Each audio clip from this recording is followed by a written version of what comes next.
तो रामनवमी के उपलक्ष्य में हम आज कथा श्रवण कर रहे हैं गत दिवस से। कल हमने कुछ रामचरितमानस के प्रसंग में से सुना कथा के विषय में। आज सुबह राम जी के आने के कारण शिव जी बता रहे हैं पार्वती जी को। अलग अलग कल्प में भगवान के आने के अलग अलग कारण होते हैं।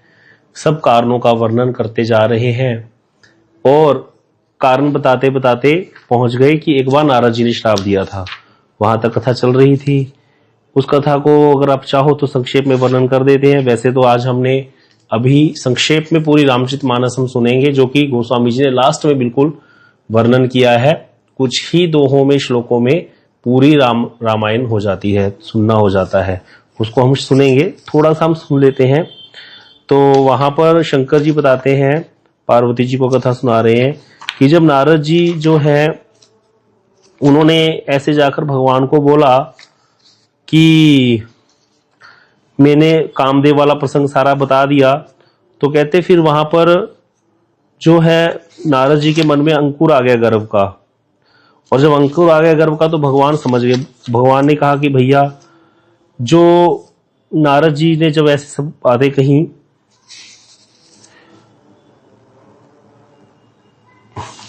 तो भगवान ने कहा, रुख बदन करी बचन बधु बोले श्री भगवान, तुमरे सुमरन ते मिठी मोह मार मदमान। कि हे नारद जी, भगवान रुखा सा मुंह करके बोले, आपका तो नाम लेने से ही मान मोह मद नाश हो जाता है, फिर आपके लिए तो कहना ही क्या है। तो भगवान ने देखा इनके मन में अंकुर हो गया, तो इसीलिए कहते नार बेग सुमै डारियों उखारी पन हमार सेवक हितकारी और अंकुर गर्भ उर भारी। तुम्हारे हृदय में अंकुर आ गया, गर्व का अंकुर आ गया, अहंकार का बीज आ गया है, इसको मैं नष्ट कर दूंगा। भगवान ने प्रतिज्ञा ले ली उसी समय। और उसी समय नारद जी भगवान को सिर नवाब कर चले। और हरि की माया से वहां क्या हुआ, जब नारद जी जा रहे हैं तो बड़ा सुंदर 400 कोस का एक बहुत सुंदर 100 योजन का नगर रच दिया भगवान ने, भगवान की माया ने।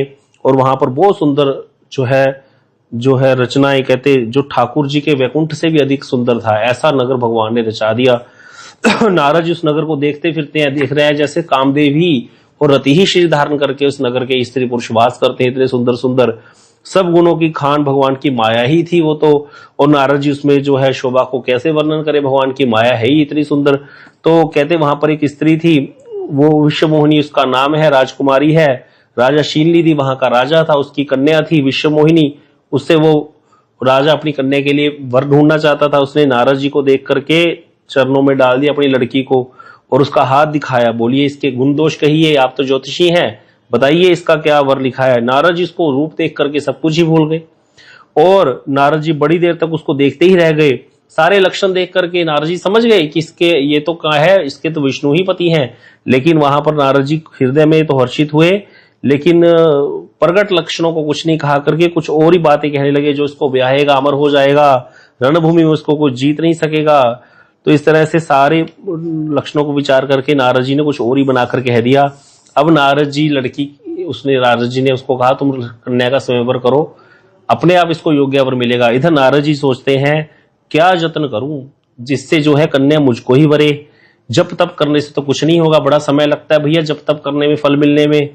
तो इसीलिए मुझे कन्या किस तरह से मिलेगी। इस तरह से तो कहते हैं इस समय तो बहुत सुंदर शोभा चाहिए, बड़ा सुंदर रूप चाहिए, जिसको देखकर राजकुमारी मुझ पर रीझ जाए और फिर जयमाला मेरे गले में ही डाल दे। हरि सन मांगू सुंदरताई, हरि से जाकर के सुंदरता मांगता हूं। हो ही जात गहुरियति भाई, भैया इससे नहीं तो हरि, और वहां वैकुंठ जाने में तो बड़ी देर हो जाएगी। तो इस तरह से नारद जी कहते हैं, इस समय मेरे भगवान के समान मेरा हितैषी कोई नहीं है।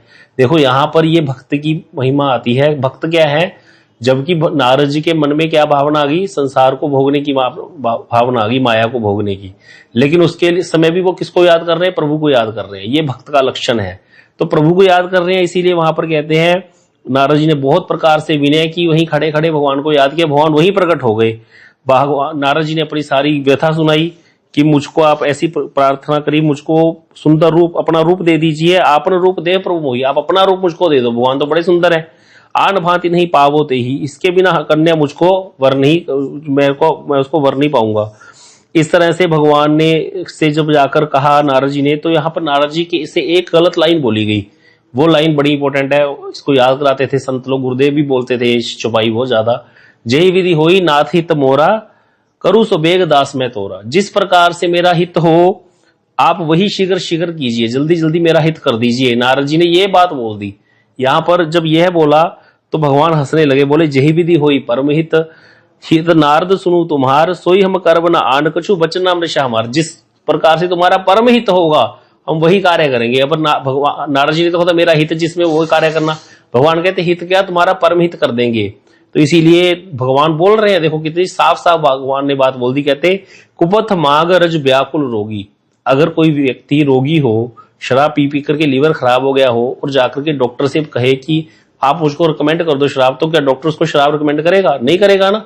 कुपथ मांग रज व्याकुल रोगी, रोगी व्याकुल होकर के रोग से कुपथ्य मांगे वैद्य से कि कुपथ्य दो, पथ्य मत दो मुझे, कुपथ्य दे दो, तो क्या वैद्य उसको देगा? वैद्य न दे सुन मुनि जोगी, वैद्य उसको नहीं देगा भैया। नारद जी को स्वयं भगवान कह रहे हैं ए विधि ही तो तुम्हार में ठीक, इसी प्रकार तुम भी मुझसे गलत चीज मांग रहे हो तो मैं तुम्हें थोड़ी दे दूंगा। ठाकुर जी इंगित कर रहे हैं, लेकिन माया विवश भय मुनि मूढ़ा, मुनि को तो कुछ दिख ही नहीं रहा। ये दिखा रहे हैं नारद जी बद्ध जीव की दशा। जब हमारे ऊपर कोई कामना हैवी हो जाती है ना, इच्छा आ जाती है कोई मन में, तो हम किसी की नहीं सुनते, हम इधर उधर देखते ही नहीं। गुरु क्या कह रहे हैं, वैष्णव क्या कह रहे हैं, शास्त्र की वाणी क्या कहती है, भगवान की क्या उसमें सम्मति है कि नहीं है, कोई ध्यान नहीं देते। बस हमें तो वो वस्तु चाहिए। ये बद्ध जीव की दशा नारद जी दिखा रहे हैं। कैसा बद्ध जीव, कितना विवश है। इसीलिए है जो वो सुनता नहीं है किसी की बात, लेकिन फिर भी संत लोग दया करते हैं, कृपा करते हैं, फिर बुलाते हैं अपने पास कृपा करके। हम बार बार गलती करते हैं, बार बार गिरते हैं, फिर भी हमको वो संभालते हैं। इसी प्रकार यहाँ पर कह रहे हैं नारद जी को जब भगवान ने ऐसा कहा, नारद जी कुछ समझ नहीं पाए और यहाँ पर नारद जी के भगवान ने बंदर का मुख लगा करके भेज दिया। बंदर का भी नहीं, लंगूर का लगाया था। लंगूर और भी भयंकर होता है देखने में। लंगूर का मुख लगा करके भगवान ने भेज दिया नारद जी को। और सभा में नारद जी को लंगूर वाला मुख किसको दिखा? सिर्फ उस कन्या को ही दिखा, और किसी को नहीं दिखा। बाकी सबको तो नारद जी जैसे ही दिखे। भगवान अपने भक्ति कभी हंसी नहीं कराते। वहां स्वयंवर की जो सभा लगी थी, बड़े बड़े राजा आए हुए थे, सबने नारद जी को प्रणाम किया। नहीं तो नारद जी को पता चल जाता, लोग सब देखते हंसते। लेकिन वहां शिव जी के दो गण बैठे थे, बड़े मोजी थे, उनको सारी बात पता थी। वो बार बार नारद जी को देख देख कर हंस रहे थे, ऐसे मुंह पे हाथ रख रख के, और कह रहे थे कन्या ये तो बड़ी ही सुंदर है, कन्या तो इनको ही भरेगी, देख लेना। जैसी कन्या इनको देखेगी जयमाला इनके गले में डाल देगी देखते ही। ऐसी ऐसी बातें कर रहे हैं। अब नारद जी उनको बैठे दूर से आशीर्वाद आशीर्वाद ऐसे कहे जा रहे हैं, और मणि मन नारद जी के बड़े लड्डू फूट रहे हैं, और उन पर भी बड़ा प्रेम आ रहा है दोनों पर, शिव जी के गणों पर। वो भी वेश बदल के बैठे थे वहां पर। तो कन्या आई, राजहंसनी जैसे चली, उसने नारद जी की तरफ तो देखा ही नहीं। जैसे वो चल चल के नारद जी के सामने उसको देख के और क्रोध आ गया नारद जी को, तो बंदर का मुख लगा हुआ था लंगूर वाला। तो चल पड़ी आगे। नारद जी तो कभी ऐसे उचक रहे हैं, कभी ऐसे उचक रहे हैं कि अभी गले में डली माला, अभी गले में डली। उनको तो ऐसे ही लग रहा है कि अभी मेरा विवाह हो जाएगा, लेकिन वहां तो कुछ हुआ ही नहीं।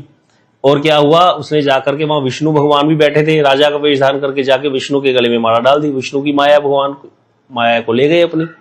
नारद जी चले उसको लेकर के, सॉरी विष्णु जी चले, और नारद जी जो है बड़ा सोच रहे हैं। नारद जी को तो बड़ा ही मोह हो रहा था, अपना मन है जो दूसरे के हाथ में चला गया था उनका।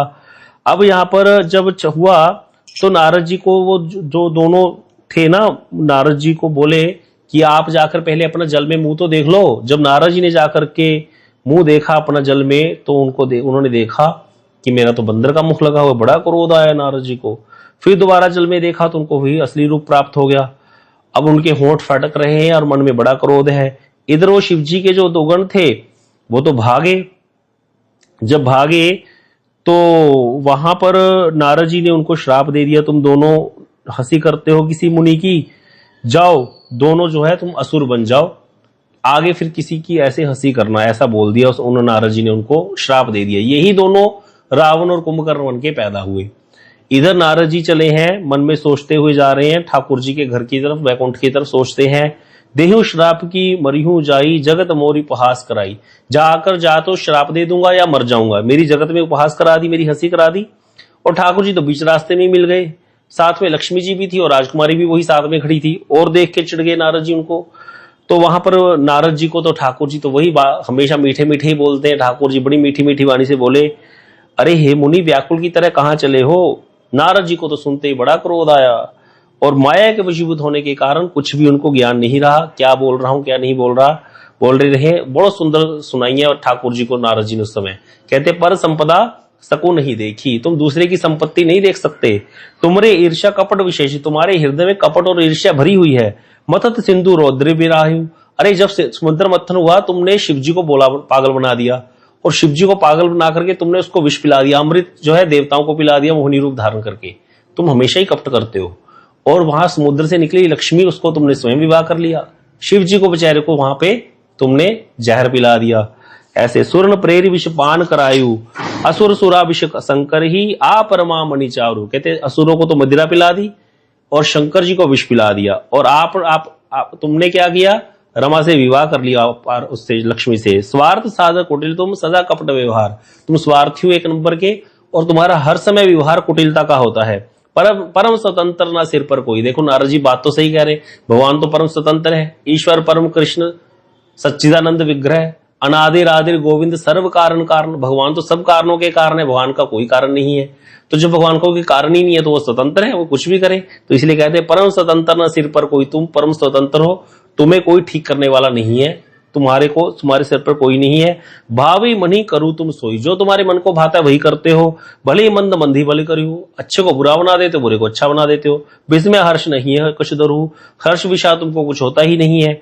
तुम सबको ठक ठक करके पूरे पक्के हो गए हो, इसीलिए कहते बहुत निडर हो गए हो। कर्म सुबह शुभ तुम्ही ना बाधा, तुम्हें अशुभ और शुभ कर्मों का कोई बंधन है नहीं। अब लगी तुम ना काहू साधा, तुम्हें आज तक किसी ने सीधा नहीं किया, लेकिन आज तुमने गलत व्यक्ति से पंगा ले लिया, मेरे जैसे व्यक्ति नारद से पंगा ले लिया तुमने। नारद जी कह रहे हैं ठाकुर जी को, पाऊ हुए फल आपन कीना, अपने किए हुए का फल पाओगे। पंचु मोही जवन धरि देहा, जिस देह को धारण कराया ना तुमने मुझे, मेरी वंचना कराई है संसार में बंदर का मुख लगाकर, वही बंदर सोई तनु धरु श्राप ममेहा। कहते मैंने पहले तो तुमने क्या किया, जिस शरीर को धारण करके तुमने मुझे ठगा, राजा का शरीर धारण करके तुमने मुझे ठगा, तुम भी राजा का शरीर धारण करोगे, तुम भी मनुष्य शरीर धारण करोगे। कपि आकृति तुम कीन हमारी, तुमने हमारे बंदर का मुख लगाया। करी कीस सहाय तुम्हारी, तुम्हारी बंदर ही सहायता करेंगे। मम अपकार कीन तुम भारी, तुमने मुझे नारी के विरह में दुख हो रहा है मुझे आज, ये मुझे कन्या मिल जाती, तुम इसको लेकर के घूम रहे हो। नारी विरह तुम होब दुखारी, तुम्हें भी नारी का दुख भोगना पड़ेगा, तुम भी स्त्री के वियोग में दुखी होगे। श्राप धरी शीस धरी हर्ष ही है, प्रभु बहु विनती कीन, निज माया के प्रबलता कर्ष कृपा निधि लीन। कहते भगवान ने उसी समय अपनी माया को खींच लिया, वहां ना को कन्या ना कुछ और। एकदम से नारद जी देखते कुछ है ही नहीं, सारा काम वाम कहां से भाग गया, पता नहीं कहां से आया था कहां चला गया। नारद जी ने चरण पकड़ लिए भगवान के, ये क्या बोल दिया मैंने, आपको श्राप दे दिया प्रभु, और ये क्या था।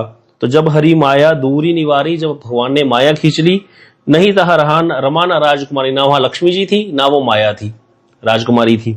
तब मुनियति सभी हरि चरना गहे पहे प्रणतारित हरना। मुनि ने उसी समय भगवान के चरण पकड़ लिए और कहा मेरी रक्षा करो। भगवान कहते, नारद जी कहते मेरा शाप मिथ्या हो जाए।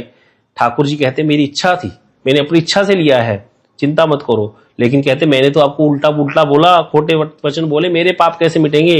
ठाकुर जी कहते जाओ शंकर जी का नाम जपो, शंकर जी से प्यारा मुझे कोई नहीं है। जिस पर शंकर जी कृपा नहीं करते, शिव जी कृपा नहीं करते, वो कभी मेरी भक्ति प्राप्त नहीं कर सकता। जही पर कृपा न करी पुरारी, सो ना पावमुनि भक्ति हमारी।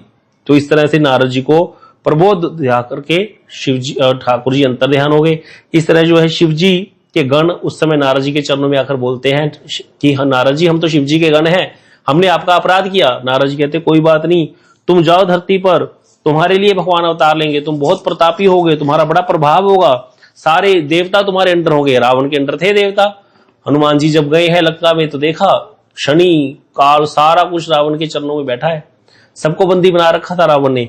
तो ऐसा नारद जी ने कहा तुम्हारा बड़ा प्रभाव होगा भाई, जाओ धरती पर जाओ, भगवान के द्वारा तुम्हारा उद्धार होगा, इसीलिए तुम मुक्त हो जाओगे, फिर दोबारा जन्म नहीं होगा। और फिर वो नारद जी के चरणों में सिर नवाकर चले। इस तरह से भगवान ने, एक कारण ये भी था कि भगवान ने अवतार लिया है। तो यहाँ पर शंकर जी पार्वती को कथा सुनाते हुए कह रहे हैं, यही कथा भरद्वाज मुनि को सुना रहे, याज्ञवल्क्य ऋषि कह रहे हैं भैया जब जब ऐसे कोई प्रत्येक कल्प में भगवान कल्प कल्प प्रति प्रभु अवतार ही, कल्प कल्प में भगवान का अवतार होता है। करी ना सुन आश्चर्य सियाने, कोई भी उसको सुनकर के आश्चर्य नहीं करता। चारु चरित्र नाना विधि करही, बहुत प्रकार के नाना विधि चरित्र करते हैं भगवान। हरि अनंत हरि कथा अनंता, हरि अनंत है और हरि की कथाएं भी अनंत है। कहीं सुनी बहुविधि सब संता, ये नहीं है कि राम जी अब एक बार हुए एक कल्प में, हर कितने अनंत कोटि ब्रह्मांड है, नित्य लीला है भगवान की। इस समय भी कहीं राम जी जन्म ले रहे हैं, इस समय भी कहीं कृष्ण माखन चुरा रहे हैं, कहीं कृष्ण का जन्म हो रहा है, कहीं महाप्रभु जी कोई लीला कर रहे हैं, कहीं भगवान का संन्यास हो रहा है। अनंत कोटि ब्रह्मांडों में अनंत कोटि लीलाएं चल रही हैं। किसी ब्रह्मांड में सतयुग चल रहा है, कहीं कलयुग चल रहा है, कहीं द्वापर चल रहा है, कहीं त्रेता चल रहा है, और उस अनुरूप वहां पर वो वाली लीलाएं हो रही हैं। तो ये तो बहुत बड़ी भगवान की माया है, माया का संसार है। लेकिन भगवान की लीलाएं नित्य हैं। कहीं भगवान नरसिंह अवतार ले रहे हैं, कहीं कूर्म अवतार लेकर के समुद्र मंथन करा रहे हैं, कहीं कोई लीला चल रही है, कहीं कोई लीला चल रही है। इसीलिए जितनी भी लीलाएं भागवत में है या रामचरितमानस में से, सारी लीलाएं सत्य हैं और नित्य है। नित्य अर्थात हर समय घटित होती रहती है। अब आप कहोगे हर समय कैसे, अब तो कलयुग चल रहा है, तो त्रेता में हुए थे राम जी, तो किसी ब्रह्मांड में त्रेता युग चल रहा होगा, वहां पर ऐसी लीला हो रही होगी। फिर आप कहोगे चलो त्रेता युग चल रहा होगा, तो वहां पर मान लो भगवान राम जी सीता जी के वियोग में दुखी है, तो राम जी का जन्म वाली लीला सत्य कैसे होगी? तो किसी अन्य ब्रह्मांड में त्रेता युग में भगवान का जन्म हो रहा होगा, किसी अन्य ब्रह्मांड में द्वापर युग में कृष्ण जन्म ले रहे होंगे, किसी अन्य ब्रह्मांड में चैतन्य महाप्रभु जी लीला कर रहे होंगे। तो अन्य अन्य ब्रह्मांडों में अन्य अन्य जो लीलाएं हैं चलती रहती। इसीलिए चौपाई बड़ी गूढ़ है। हरि अनंत हरि कथा अनंता, कहीं सुनी बहुविधि सब संता। हरि अनंत है, उनकी कथाएं भी अनंत हैं। कहने सुनने वाले संत बहुत प्रकार से उसका वर्णन करते हैं। इसीलिए हम लोग बड़े सौभाग्यशाली जो हमको ऐसे गुरु वैष्णव मिले और हमको ऐसी कथाएं सुनने को मिली है। तो कहते रामचंद्र के चरित्र सुहाए, कल्प कोटि लगी जा ही न गाए। राम जी के चरित्र जो है ये तो बड़े ही सुंदर है, करोड़ों कल्पों में भी गाए नहीं जा सकते। करोड़ों कल्प, एक कल्प कितना बड़ा होता है? ब्रह्मा जी का एक दिन, जिसमें 14 मनवंतर होते हैं, 1000 चतुर्युग बीत जाते हैं। 1000 चतुर्युग में भी भगवान के चरित्र गाए नहीं जा सकते। ऐसी लीला है भगवान की, कैसे कोई उसका वर्णन कर देगा।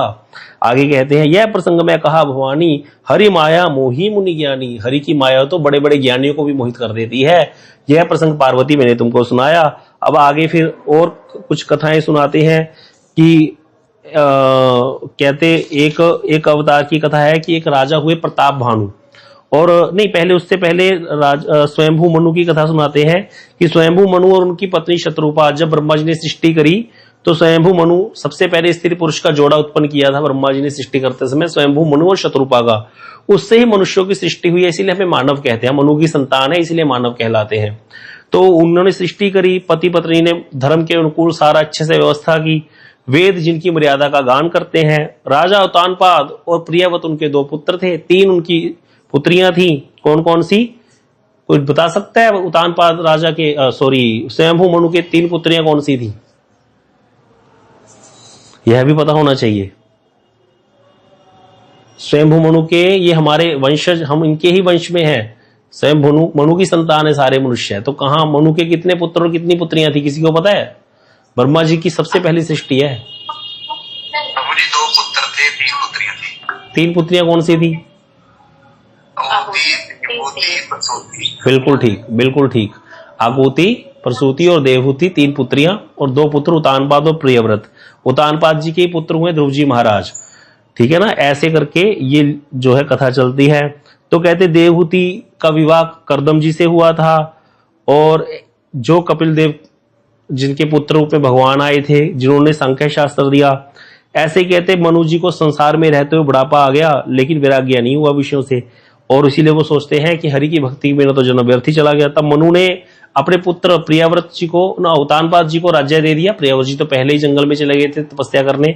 उत्तानपाद को राज्य देकर के मनु जी चले गए हैं नैमिषारण्य तीर्थ में, और वहां जाकर के मनु जी ने बहुत देर तक तपस्या करी है। बहुत देर तक तपस्या करी मनु जी ने। यहाँ बहुत वर्णन है उनकी तपस्या का। ओम नमो भगवते वासुदेवाय मंत्र का जाप करके उन्हें भगवान के चरणों में मन लगाया, और फिर भगवान जो है उनके सामने प्रकट हो गए। और प्रकट होकर के जो है कई बार उनके भगवान ने, ब्रह्मा और विष्णु भगवान प्रकट होते रहे, शिव ब्रह्मा विष्णु प्रकट होते रहे, लेकिन उन्होंने जो है कभी किसी से कुछ मांगा नहीं। चलता रहा ऐसी तपस्या। फिर कई प्रकार के उनको वर ललचाने के लिए आते रहे, बीच बीच में रिद्धियां सिद्धियां आती रही, लेकिन उन्होंने ध्यान नहीं दिया, अडिग नहीं हुए वो अपनी तपस्या से। फिर भगवान राम जी ने स्वयं उनको दर्शन दिए और कहा कि वर मांगो। तब जब उन्होंने ऐसी सुनी वाणी तो उनके शरीर दोबारा हृष्ट पुष्ट हो गए, जो तब से क्षीण हो गए थे। फिर उन्होंने जो है भगवान से कहा कि आप जो है हमारे पुत्र रूप में, हमको आप जैसा पुत्र चाहिए। भगवान कहते मैं अपने जैसा कहां से लाऊं, मैं ही तुम्हारा पुत्र बन करके आऊंगा। तो इस तरह से भगवान की बड़ी सुंदर छवि का वर्णन था। वहां पर मनु जी जो है वो कहते हैं, प्रभु मेरे मन में आपके प्रति पुत्र बुद्धि ही हो, मैं आपको भगवान करके ना जानूं, मैं आपके वियोग में प्राण त्याग दूं, ऐसा मुझको बनाना। तो वही दशरथ जी बने, और जो शत्रुपा जी थी वही कौशल्या बन करके जन्म लिया।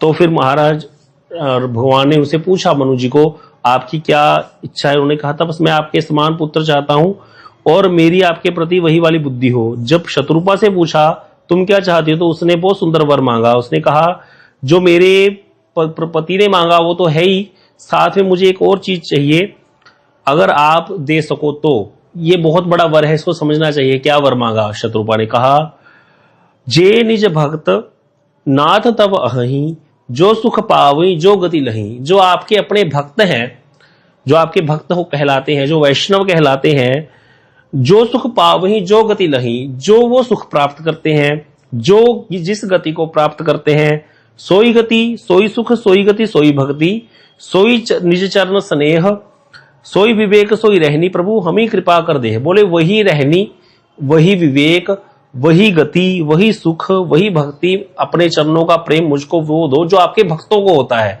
मतलब अपनी तरफ से कोई वर नहीं मांगा, मतलब भक्तों वाला वर दे दो मुझे, जो आपके एक्चुअल भक्त होते हैं ना वैष्णव, जैसे वो रहते हैं, जैसा सुख उनको प्राप्त होता है वैसा मुझे दे दो। कितना बढ़िया वर है। अपनी तरफ से कुछ गलत भी मांग सकता है व्यक्ति, भक्ति वाला वर मांग लिया। तो इसीलिए सूरदास जी, तुलसीदास जी का भी पद है, कबू कहूं सो रहनी रहूंगो, श्री रघुवीर कृपा ते संत स्वभाव गहूंगो। संतों वाला स्वभाव आ जाए मेरे अंदर।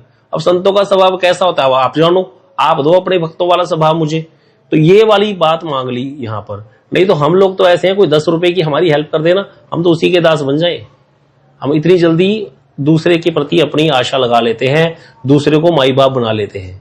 जबकि भगवान ने कहा मोर दास कहाई नर आशा, कहो तो कहो कहा विश्वासा। मेरा दास कहाता है और इधर उधर आशा लगाता है, ऐसे का क्या मैं विश्वास करूं। लेकिन हम लोग बद्ध जीव, थोड़ा सा कोई कहीं से थोड़ा सा फायदा होता हो हमको, बस वही हमारे लिए सब कुछ हो जाता है। मनी मन हम उसको ही अपना सब कुछ मान लेते हैं, उसके लिए सारा दिन लगे रहते हैं। लेकिन उनको भी देने वाला, उसको कराने वाला कौन है? वो प्रभु है। ये हम जानते नहीं कभी भी। हमको भी देने वाला, जो सबको देते हैं वही तो है, लेकिन उनकी शरण हम कभी ग्रहण नहीं करते। इसी प्रकार यहां पर जब मांगा तो भगवान ने इनको वर दिया। इसीलिए कौशल्या जी को दोनों चीजें प्राप्त हुई। देखो दशरथ जी को तो वियोग हुआ, राम जी के विरह में प्राण त्याग दिए, बहुत बड़ी बात है, गति प्राप्त कर ली। लेकिन कौशल्या जी को क्या हुआ? 14 साल का वियोग हुआ, वियोग में प्रेम और बढ़ गया और दोबारा राम जी के साथ मिलन भी हुआ। दोबारा राम जी का मुख दर्शन करने को मिला, साथ में रहने को मिला। कौशल्या जी का भाग्य बड़ा है इसीलिए देखा जाए, है ना। तो इस तरह से सारी कथा है ये। फिर आगे दशरथ और कौशल्या के रूप में जन्म लिया। ऐसे ही कहते कहते बहुत सारी पार्वती जी को कारण सुना रहे हैं शिव जी। फिर एक कारण बताते हैं कि एक बार एक राजा था प्रताप भानु, वो भी रावण ही बना था, बहुत बढ़िया राजा था, लेकिन उससे गलती हो गई थी, उसने गलत गुरु धारण कर लिया था। इसकी कथा आप जरूर पढ़िएगा, कभी रामचरितमानस अच्छे से हम समझेंगे तो पढ़ेंगे इनकी कथाएं। वो प्रताप भानु राजा ने क्या किया था, एक व्यक्ति के चक्कर में पड़ गया जिसने उसने पहले कभी हराया था राजा को। वो राजा जानबूझ करके वेश बदल करके जंगल में बैठ गया था, चिढ़ता था प्रताप भानु से। उसने जानबूझ के साधु का वेश धारण किया, प्रताप भानु को अपनी बातों में लगा लिया, किसी प्रकार से छल बल से उसका सारा उसको कहा कि अगर मैं रसोई बनाऊं, तुम्हारे ब्राह्मण, तुम 1000 ब्राह्मणों को रोज खिलाओ, तब ब्राह्मण तुम्हारे वशीभूत हो जाएंगे। ब्राह्मण अगर तुम्हारे वशीभूत हो गए तो तुम्हें कोई हरा नहीं सकता। उसने जानबूझ के गाय का मांस पकाया और वहां पर रसोई तैयार करी। राजा प्रताप भानु को कुछ पता नहीं चला। जब रसोई खाने बैठे ब्राह्मण, आकाशवाणी करी उसने, स्वयं आप ही आकाशवाणी कर दी, है ब्राह्मणों उठ जाओ, यहाँ पर गाय का मांस पकाया, ये तुम्हारा धर्म भ्रष्ट करना चाहता है। ब्राह्मण तो चिढ़ गए, बोले हमारा धर्म भ्रष्ट करना चाहता है, हम इसको भी श्राप देते हैं। ब्राह्मण ने श्राप दिया, जा तू कोई असुर बन जा। वही और रावण बना। फिर उसका भाई था एक अरिमर्दन, वो कुंभकर्ण बना, और उसका एक मंत्री था धर्मरुचि, वही बना था विभीषण। तो इस तरह से ये कथा है, बहुत लंबी कथा है इसकी, कैसे वो उस नकली साधु के चक्कर में पड़ गया, वो नकली साधु बन करके बैठा था। तो इसीलिए ये जो कथा है प्रताप भानु की, गोस्वामी जी स्पेशली ऐड की है कि कलयुग में नकली साधु भैया बहुत घूम रहे होंगे एक तनु बन करके। वो जानबूझ के अपना नाम एक तनु बताता था, बोला अपने नाम का अर्थ भी बता दो। बोला जब से सृष्टि हुई हमने दूसरा तन ही धारण नहीं किया, हम एक तनु है। बोला अच्छा, इतना बढ़िया नाम आपका। वो प्रताप भानु जैसे जैसे वो बातें करे ज्ञान और वैराग्य की, वैसे वैसे प्रताप भानु उसके चक्कर में आ गया और उसने पूरा ही शरणागत हो गया। प्रताप भानु कहे तुम कहो तो दिन, तुम कहो तो रात, वैसी वाली शरणागति ले ली। हम लोगों की बद्धजीव की ये भी बड़ी भयंकर दशा है कि जब भारतीय लोगों की तो खास करके एक बार जब आश्रय ले लिया गुरुजी गुरुजी गुरुजी, भाई देख तो लो, शास्त्र में लिखा है गुरुपि अवलिप्तस्य कार्य कार्यम अजान्यात्। अगर गुरु भी कार्य और अकार्य को ना जानते हुए धर्म के विरुद्ध चल रहा है, शास्त्र के विरुद्ध चल रहा है, तो प्रत्यागोपि, उसको प्रत्याग करना अवश्य है। प्रत्याग कर सकते हैं उसको, ये नहीं गुरुजी बन गए गुरुजी बन गए। ये क्या होता है गुरुजी बन गए? अरे हमने गुरुजी करे हैं भवसागर से पार करने के लिए अपने आप को। हरि शिष्य धन शोक न हरि, सो गुरु घोर नरकमा परी। शिष्य का धन तो हरण करे, शिष्य का जन्म मृत्यु रूपी शोक हरण नहीं कर रहा, वैसा गुरु तो घोर नरक में जाएगा और चेला भी वहीं जाएगा पीछे जाकर के। इसीलिए गुरु करना बहुत जरूरी, लेकिन गुरु को देखना तो पड़ेगा। गुरुजी नाम जप कर भी रहे हैं, जो चीजें समझा रहे हैं वो स्वयं भी पालन करते हैं कि नहीं करते। इसीलिए शास्त्र हमेशा बीच में रहेगा। साधु की वाणी और जो गुरु कह रहे हैं उसकी बात में सामंजस्य होना चाहिए शास्त्र के साथ। हमने शास्त्र पढ़े नहीं, हमको कुछ भी बोल दे हम उसको मान लेंगे, तभी तो फिर कहते हैं कृपा क्यों नहीं हो रही। अच्छा हरी चटनी क्यों नजर आ रही है? अच्छा हरी समोसा किसके साथ खाते हो? बोला नहीं लाल चटनी के साथ। मतलब हरी चटनी के साथ समोसा खाओ, कृपा रुकी हुई है तुम्हारी। हरी चटनी के साथ समोसा खाओगे कृपा हो जाएगी, अकाउंट में पैसे आ जाते हैं बाबा जी महाराज के। ऐसे चलता है कलयुग में, साक्षात देख रहे हैं हम लोग, और लोग बेवकूफ पीछे पड़े हुए ऐसे लोगों के। मतलब समझ सोच के हैरानी होती है लोगों की मति कहां जा रही है। इससे पता चलता है कि हम क्या क्या ही प्राप्त करेंगे।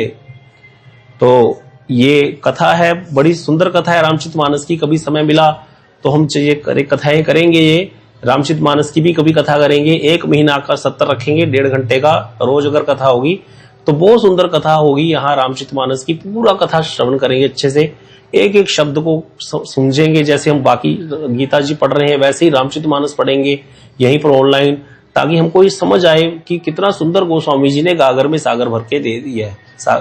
गागर में पूरा सागर दे दिया है एक ग्रंथ में, सब कुछ है इसके अंदर, कुछ भी छूटा नहीं है। 6 शास्त्र, 6 तरह के जो दर्शन शास्त्र हैं और 18 पुराणों का सार है श्रीमद् रामचरितमानस।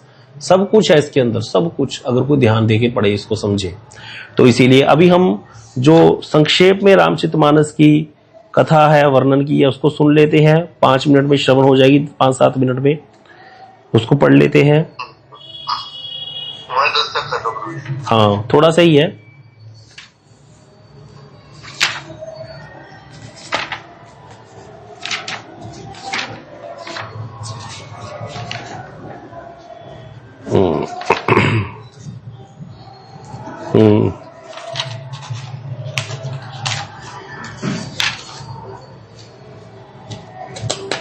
अब यहां बता रहे शिव जी, एक्चुअली पार्वती जी ने ना लास्ट में जाकर शिव जी से प्रश्न किया।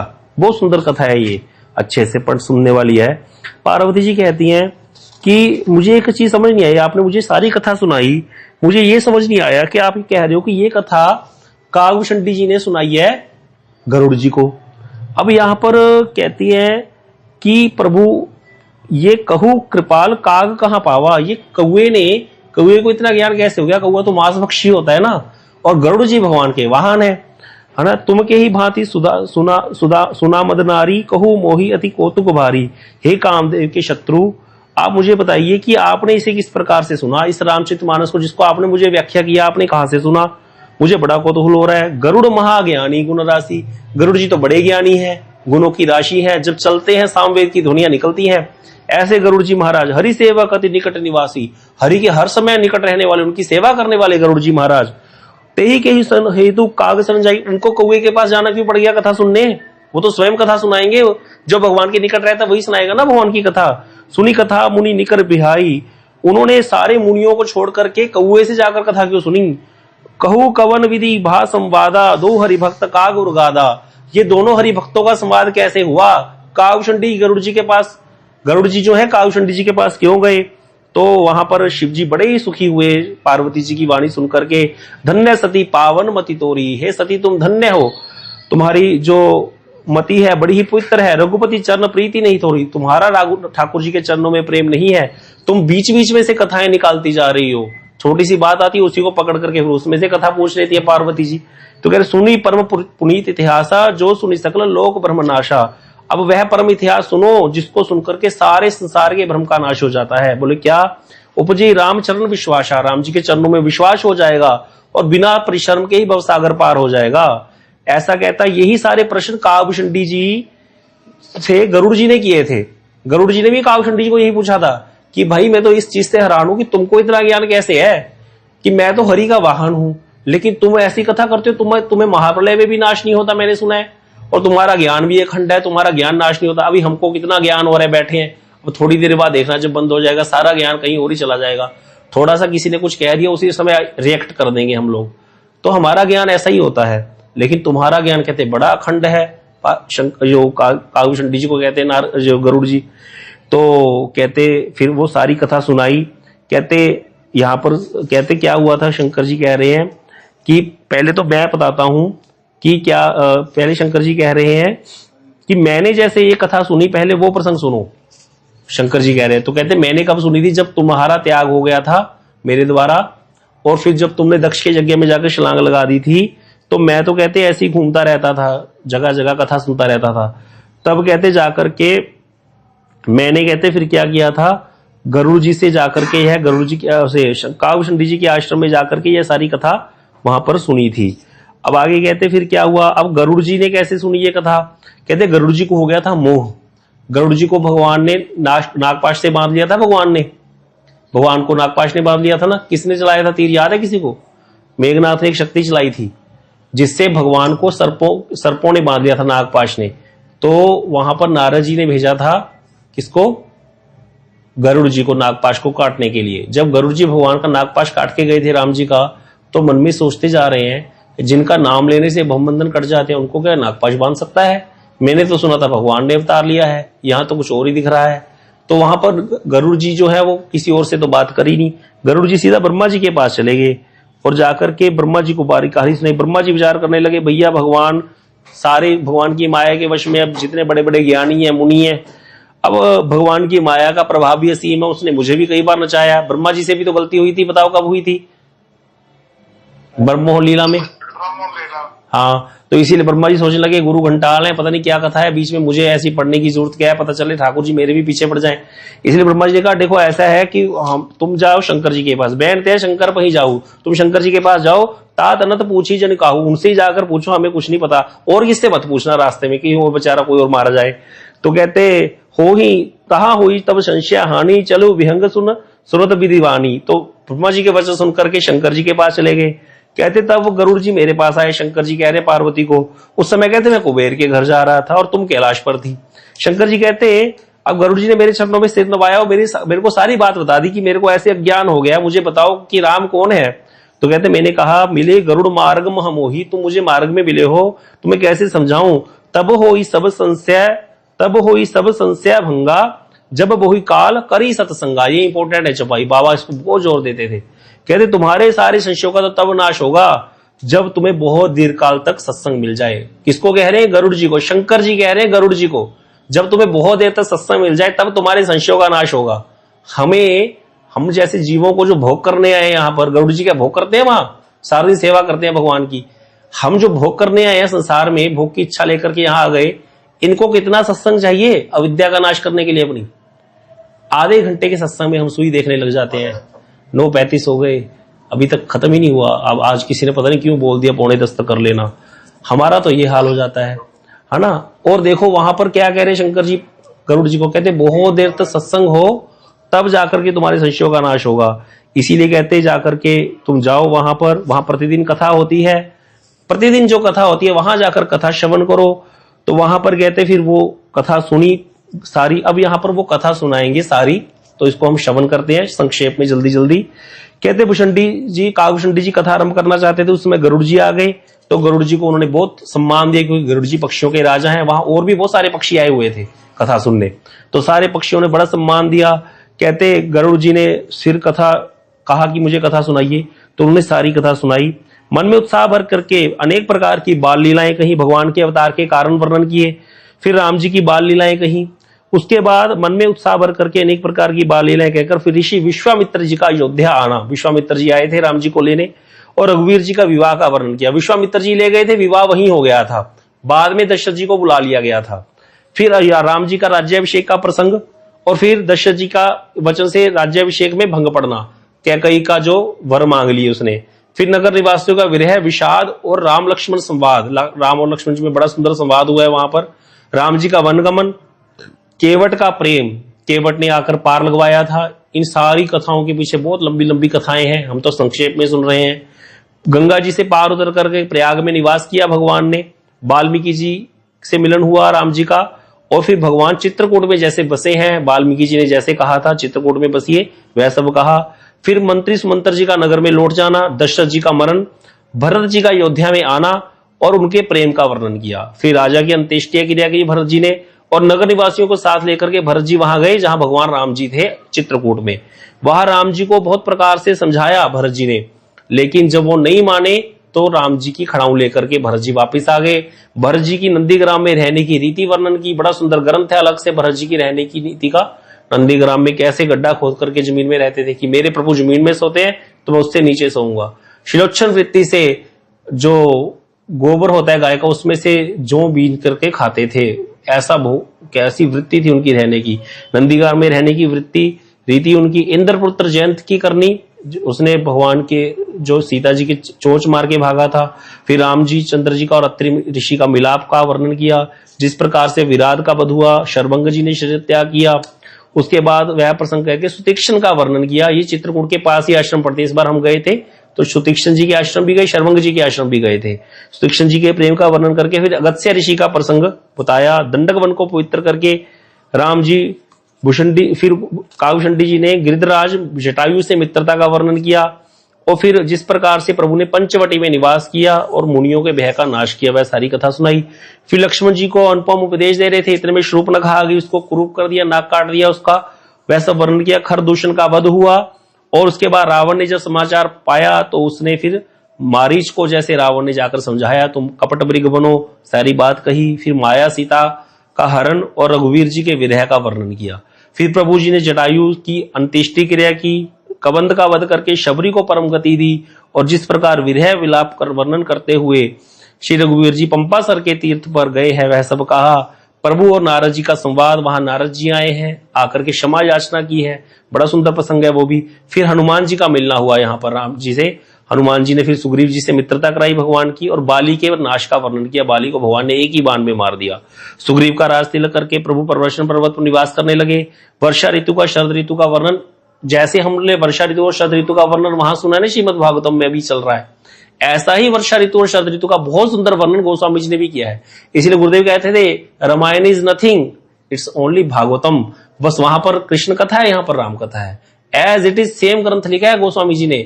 जैसे श्रीमद भागवतम की कथा की शैली है, वैसे ही रामचरितमानस की कथा की शैली है। ध्यान से पढ़िएगा तो पता चलेगा। कभी आप बैठिए, हम बैठ के चर्चा करने को बताएंगे कैसे सेम श्लोक है, वहां श्लोक है, यहाँ चौपाइयां हैं, जहां वहां पर वैसा प्रसंग, यहां पर भी वैसा प्रसंग।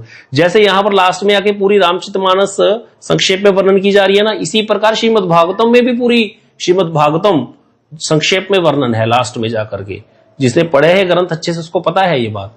तो इस तरह से गोस्वामी जी ने एज इट इज लिखा है, जैसे श्रीमद भागवतम में कृष्ण कथा है वैसे ही रामचरितमानस में राम कथा है, एज इट, और सारी शैली वैसी ही है।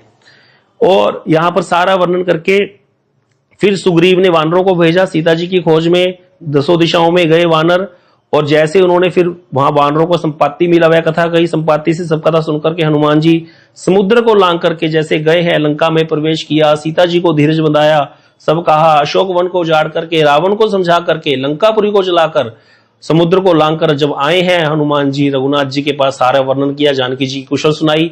फिर जिस प्रकार सेना सहित रघुवीर जी समुद्र के तट पर उतरे, और जैसे विभीषण जी उनसे आकर मिले, सब कथा सुनाई। समुद्र के बांधने की कथा सुनाई। फिर पुल बांधकर जिस प्रकार वानरों की सेना समुद्र के पार उतरी, और जिस प्रकार वीर श्रेष्ठ बाली पुत्र अंगद जाकर दूत बनकर के गए और पैर जमाए अंगद ने अपना, वह सारा वर्णन किया। अनेक प्रकार से राक्षसों का और वानरों का युद्ध, फिर कुंभकर्ण का और मेघनाथ का बल, पुरुषार्थ और संहार की कथा, कुंभकर्ण और मेघनाथ मारे गए। फिर नाना प्रकार के राक्षसों के मरण, फिर रघुनाथ जी और रावण के अनेक प्रकार के युद्ध का वर्णन किया। रावण का वध हुआ, मंदोदरी का शोक, विभीषण का राज्याभिषेक, और देवताओं का शोक रहित होकर के पुष्प वर्षा करके जाना। फिर सीता जी और रघुनाथ जी का मिलाप, जिस प्रकार देवताओं ने हाथ जोड़कर स्तुति करी। फिर सारे वानरों समेत पुष्पक विमान पर चढ़कर प्रभु पहुंचे अवधपुरी को, वह सब कहा। जिस प्रकार रामचंद्र जी अपने नगर में आए, वह सब चरित्र काउशंडी जी ने विस्तार पूर्वक कहे हैं। इस तरह से कहते उन्होंने राम जी का राज्याभिषेक कहा, अयोध्यापुरी और अनेक प्रकार से राज तिलक का वर्णन किया है काव्यशंडी जी ने। और फिर कहने लगे कि अब तुम्हारा संदेश जो है चला गया। तो गरुड़ जी फिर कहते हैं हाँ, अब मेरा सारा संदेश चला गया। और कहते मुझे भगवान को नागपाश में बंधा देख करके मोह हो गया था कि भगवान तो सच्चिदानंद घन है, वो कैसे व्याकुल है, लेकिन अब मुझे पता चल गया जन्म कर्म च में दिव्यम, जो श्लोक अभी हम सुबह चल रहा है। भगवान कहते हैं ना जन्म कर्म च में दिव्यम, मेरे जन्म मेरे कर्म दिव्य है। जो इसको तत्व से जान लेता है वो दोबारा जन्म ग्रहण नहीं करता, लेकिन भगवान लीलाएं ऐसी करते हैं कि बड़े बड़े मोहित हो जाएं। तो यहां पर यही सारी कथा है।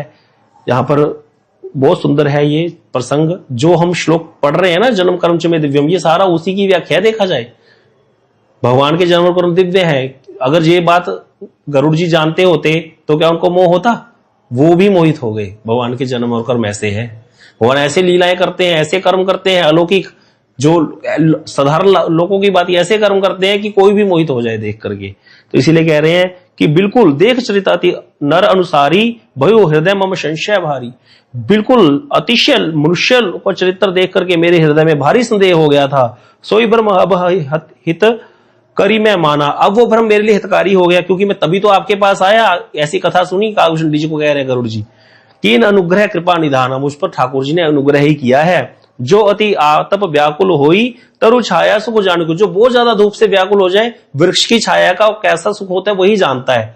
जो पहली वृक्ष की छाया के नीचे बैठा है उसको क्या पता, जो सारा दिन एसी में बैठे रहते हैं उनको क्या पता गर्मी क्या होती है। गर्मी का अनुभव करे फिर एसी में जाए तब तो पता चले गर्मी का कैसा दुख था और एसी का कैसा सुख है। इसीलिए कह रहे हैं भैया जो धूप से अति व्याकुल होता है वही वृक्ष की छाया के सुख को जानता है। यदि मुझको मोह ना होता तो मुझे ये सारा कुछ कैसे मिलता, आप कैसे मिलते। तो इस तरह से सारी कथाएं सुनाई। और यहाँ पर बहुत सुंदर सुंदर आगे प्रश्न है। ये तो ग्रंथ अनुपम है, कभी फिर चर्चा करेंगे। आज शिला भक्ति वल्लभ तीर्थ गोस्वामी महाराज जी की भी तिथि है।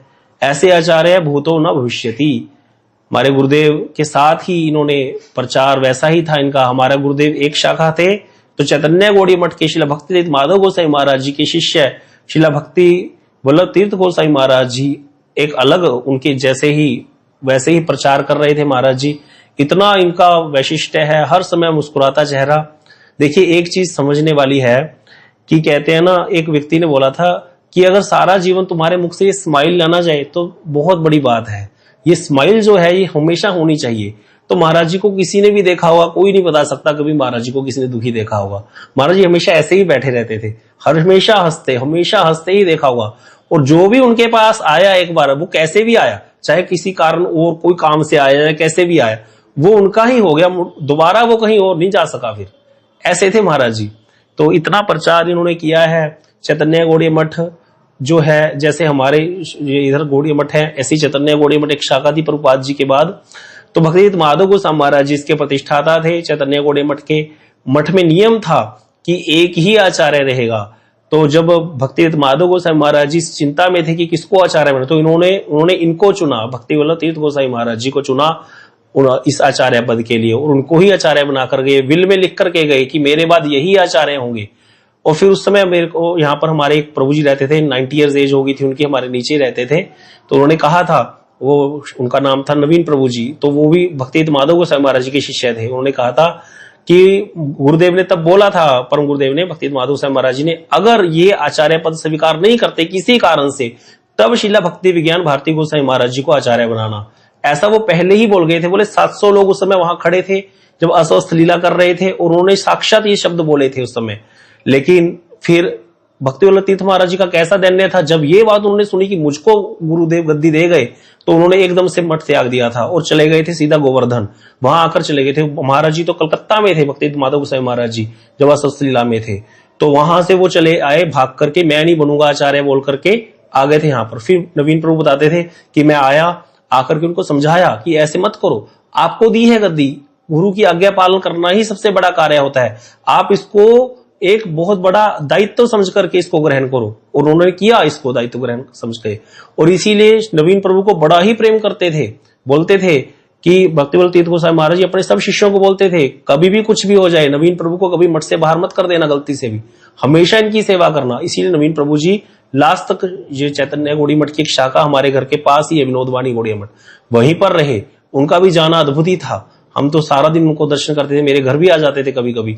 तो वो कैसे थे कि सुबह उठते ही कृष्ण का नाम करनामृत का पाठ करना, गोविंद स्तोत्र पढ़ना, सारी स्तुतियां करके 6:30 बजे तक सारा कुछ कर लेते थे। 64 माला, अपने सब स्तुतियां ऐसे थे, और कोई संग्रह नहीं था उनके पास। कहते मेरा अकाउंट ही नहीं है। मैं उनके पास बोलता पैसे, बोले पैसे है ही नहीं मेरे पास। हम तो बहुत मजाक करते थे, कितना दबा रखा है बाबा माल। बोले मेरा अकाउंट ही नहीं है। तुम माल की बात करते हो, मैंने अकाउंट ही नहीं खुलवाया। तो ऐसे वाले कैसे संत होते हैं, ऐसे संत भी यहाँ पर हैं शिला। तो ऐसे ही हमारे महाराज जी थे, इतना प्रचार किया पूरे पंजाब में, पठानकोट, जालंधर, बठिंडा में तो गौड़िया मठ भी है, चंडीगढ़, सब जगह इनके मठ हैं। पंजाब में प्रचार करने की भक्ति की धारा, जो चैतन्य महाप्रभु जी की धारा को लेके जाने वाला अगर कोई है तो शिला भक्ति माधव गोसाई महाराज, और उनके अनुगत्य में शिला भक्ति वल्लभ तीर्थ गोसाई महाराज। नहीं तो पंजाब के लोगों को कुछ नहीं पता था चैतन्य महाप्रभु कौन है, कभी भी भजन ना कर पाते वैसा वाला। शुद्ध भक्ति में ऐसा प्रवेश करवाया, बहुत लोगों को भक्ति में जोड़ा। और हमारे गुरुदेव के साथ तो बहुत ही प्रेम संबंध था। गुरुदेव का प्रचार इधर नॉर्थ इंडिया में था, लेकिन पंजाब की साइड कम था। पंजाब की साइड गुरुदेव जा ही नहीं पाए, इधर ही दिल्ली में हो गया, फिर विदेश में जाने लगे तो विदेशी आने लग गए, ऐसे ही चलता रहा। ये हमारे नवीन प्रभु जी है, जिनकी भी मैं बात सुना रहा था, बहुत कथाएं सुनाते थे मुझे सबकी इनकी। कहते थे हमारे 4 स्तंभ थे, एक हमारे मंगल महाराज, एक हमारे भक्तिपुरी वैभवपुरी महाराज, शायद ऐसे कुछ नाम बताते थे, और एक भक्ति विज्ञान भारती गोसाई महाराज, और एक भक्ति वल्लभ तीर्थ गोसाई महाराज जी। ये 4 स्तंभ है हमारे चैतन्य गौड़िया मठ के, बोलते थे। और इन चारों ने मिलकर के ऐसा प्रचार किया है, कहते कोई भूतो न भविष्यति। जैसे हमारे मठ में इधर नारायण गोसाई महाराज, श्री बामन गोसाई महाराज, श्री त्रिकरण गोसाई महाराज जी थे, ऐसे इनके यहाँ पर 4 थे। तो पूरी महाराज जी सबसे बड़े कलेक्टर थे, इतनी कलेक्शन कर लेते थे वो, कहां से लोगों से 1-1 महीने की पूरी सैलरी ले आते थे सेवा के लिए। बोलते थे या तो हर महीने 10वां हिस्सा निकालो, या पूरे 1 महीने की सैलरी दो सेवा में, तब जाकर तुम्हारा पाप दूर होगा। इतना पाप हम खाते हैं। ऐसे करके लोगों से पाप से बचाया, भक्ति में लगाया उनको। तो बहुत ही आचार्यों का विशिष्ट है। लेकिन आज क्या करें, इनकी कथा तो बड़ी है, समय भी अपने गति से है, नहीं तो फिर कल से सबने लॉगिन करना बंद कर देना है। तो इसीलिए आज इतना ही, फिर हम कभी कथा श्रवण करेंगे आचार्यों की कृपा से, जब कभी समय आएगा। वांछा कल्पतरुभ्यश्च कृपा सिंधु पतितानां पावनेभ्यो वैष्णवेभ्यो नमः।